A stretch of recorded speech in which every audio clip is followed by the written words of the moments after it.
ઝાઝાવાળા ગ્વાલીનાથ મહાદેવ જે સમસ્ત ભરવાડ સમાજની ગુરુગાદી છે, જે બનાસકાંઠા જિલ્લાના કાંકરેજ તાલુકાના થરામાં આવેલી છે।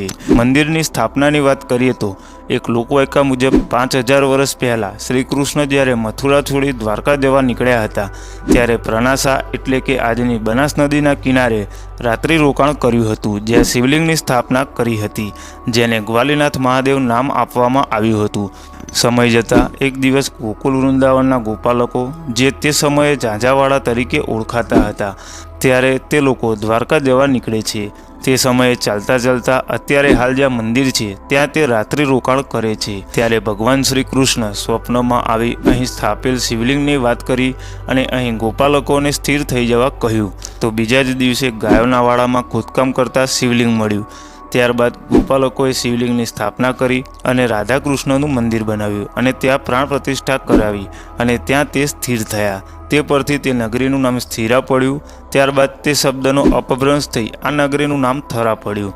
તે લોકો તેમની સાથે જે ગાયો લાયા હતા તે કાંકરેજી ગાય અને કાંકરેજી બળદના નામે ઓળખાય છે। જો ઇતિહાસમાં નજર ફેરવીએ તો ઘણા આક્રમણકારીઓએ હિન્દુ મંદિરોને ધ્વસ્ત કર્યા હતા, તેમાં થરામાં આવેલું ગ્વાલીનાથ મહાદેવ મંદિર પણ હતું। એ સમયે મધ્યપ્રદેશમાં ગ્વાલીના નેહડે દેવભગુ નામના ભરવાડના ઘરે જસરાજનો જન્મ થયો હતો। કવિઓ તેને લાડમાં જહરિયો પણ કહે છે।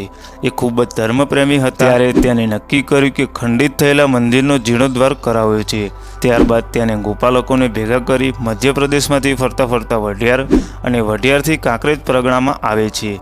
ત્યારે ગ્વાલીનાથ મહાદેવને ધ્વસ્ત થયેલું જોઈ તેમની આંખો ભરાઈ જાય છે। ત્યારે તેમને ગ્વાલીનાથ મહાદેવ મંદિરનો જીર્ણોદ્ધાર કરાવ્યો હતો અને મંદિરની પ્રાણ પ્રતિષ્ઠાની સાથે 1365ની સાલમાં 3000 કન્યાઓના સમૂહ લગ્નનું આયોજન પણ કરાવ્યું હતું।